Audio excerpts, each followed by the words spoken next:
খাও। আর একটুখানি দি? হ্যাঁ ঠিক আছে।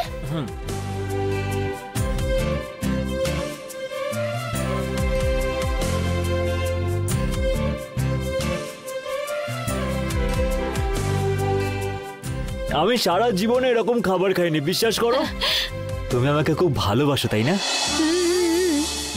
তোমার কি চাই আমাকে বলো। হ্যাঁ, এই রে, ইমোশনালি কি চাই বলে দিলাম তো। পাসওয়ার্ড চাইলে তখন আমি কি করব? অ্যাকচুয়ালি অন্য কিছু চাইতে এসব করিনি আমি। তবে তুমি যদি আমাকে বলো তাহলে একটা জিনিস আমি চাইতেই পারি। ব্যাংকে যে টাকা রেখেছো তার পাসওয়ার্ডটা বলবে? হ্যাঁ প্লিজ বলো।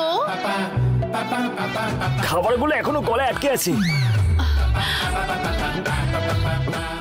আমি কিছু বলতে পারছি না। গলায় খাবারটা কিরকম আটকে আছে। আরে গলায় যে পাসওয়ার্ডটা আটকে আছে সেটা খাবার সাথে যদি পেটে চলে যায় তখন? আরে সেসব কিছু হবে না সোনা, খাবারটা খেয়ে নিয়েই তোমাকে আমি বলছি। হ্যাঁ হ্যাঁ, তুমি আগে খেয়ে নাও না।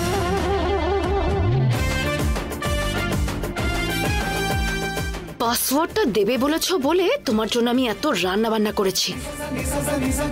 যদি এবার বলেছো না যে পাসওয়ার্ড আমি ভুলে গেছি, তাহলে তোমার মজা আমি দেখাবো। এই সোনা, তুমি দাঁড়িয়ে দাঁড়িয়ে কি ভাবছো গো? কই কিছু না, তুমি খাও না। ভাত, ডাল, সবজি, পাঁপড় সব কটাই না খুব দারুণ রান্না হয়েছে। আরে আমার তো পেট পুরো ভরে গেছে। খুব ভালো রান্না হয়েছে। তাই? তাহলে এবার পাসওয়ার্ডটা বলে দাও।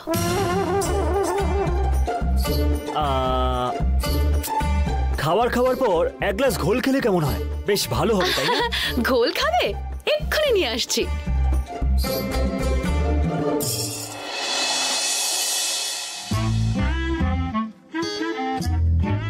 সকাল থেকে কাউকেই পাচ্ছি না যে মুরগি করব। ভগবান, আমার চুরির 20% আমি তোমাকে দিয়ে দেব। যদি 20% কম হয় তাহলে আমাকে বলো, কিন্তু অন্তত এই কাজটাতে আমাকে সাহায্য করো। দেখতে তো পাচ্ছ সকাল থেকে ঘুরে বেড়াচ্ছি আমি, কিন্তু একটাও মুরগি পাচ্ছি না আমি। প্লিজ আমাকে একটা মুরগি খুঁজে দাও না তুমি। হ্যাঁ,